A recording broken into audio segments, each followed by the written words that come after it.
Our elders always say that kindness never goes unrewarded.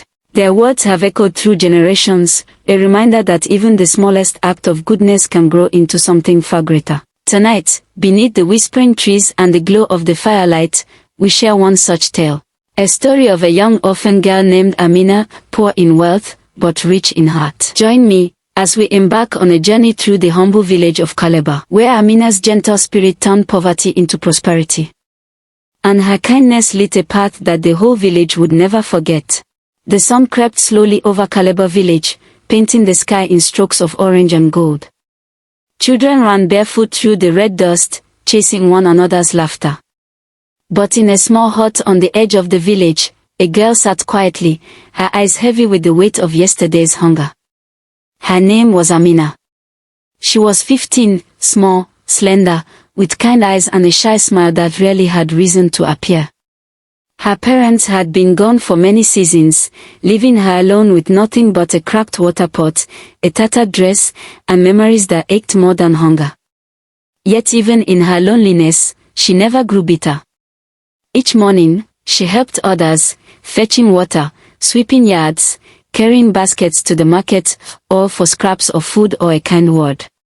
One day, she would whisper to herself, "My kindness will find its way back to me." The village market was bustling bright fabrics, shouting vendors, and the aroma of roasted groundnuts. Amina stood timidly near the edge, clutching a basket of palm fruits she had gathered. "Go away, orphan," one woman shouted. "No one wants your sour fruit." Laughter echoed, cruel and sharp. Amina's eyes welled up, but she said nothing. She turned away, her stomach empty and her heart heavier than before. That's when she noticed an old woman sitting by the road, hunched and weary, struggling to lift a calabash of water. Without hesitation, Amina rushed to her aid. "Let me help you, grandmother," she said softly. The old woman looked up with grateful eyes. "Child, few stop for me these days," she said. "You have a good heart." Amina carried the heavy pot all the way to the woman's hut at the far edge of the forest. Inside the humble hut, the old woman invited Amina to rest. A pot of herbal tea simmered over the fire. "You have shown kindness without expecting anything," the old woman said.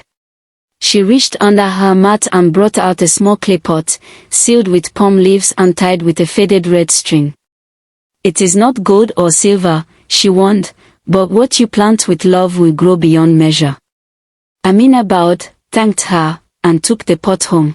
That night, Amina opened the clay pot and found only a few odd-looking seeds, shimmering faintly in the moonlight. She planted them behind her hut, whispering a prayer her mother once taught her, "May my hands bring life where there is none." By dawn, the earth trembled softly. Green shoots burst through the soil, climbing higher and higher, until they became a field of golden yam vines, unlike anything the village had ever seen. Within days, the yams grew larger than calabashes, shining as though touched by the sun itself. Word spread quickly. The same villagers who mocked Amina now lined up at her hut, begging to buy her miraculous yams. Amina shared freely, refusing no one. She gave food to the poor, seeds to the farmers, and still her fields kept growing. Her small hut became a gathering place of laughter, song, and gratitude.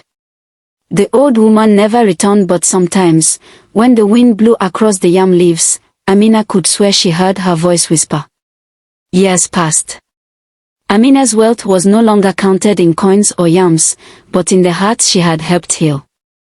She built wells, repaired roofs, and sent orphan children to school.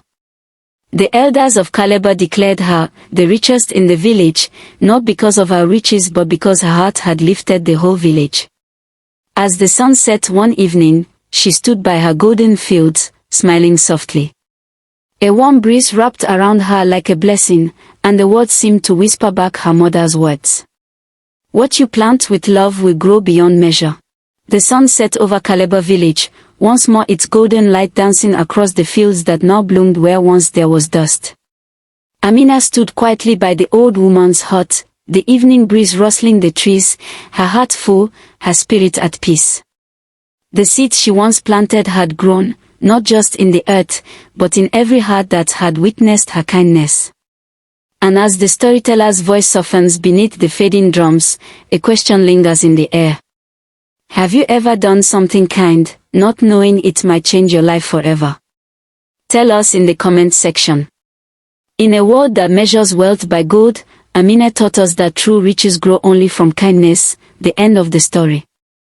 But the lesson lives on.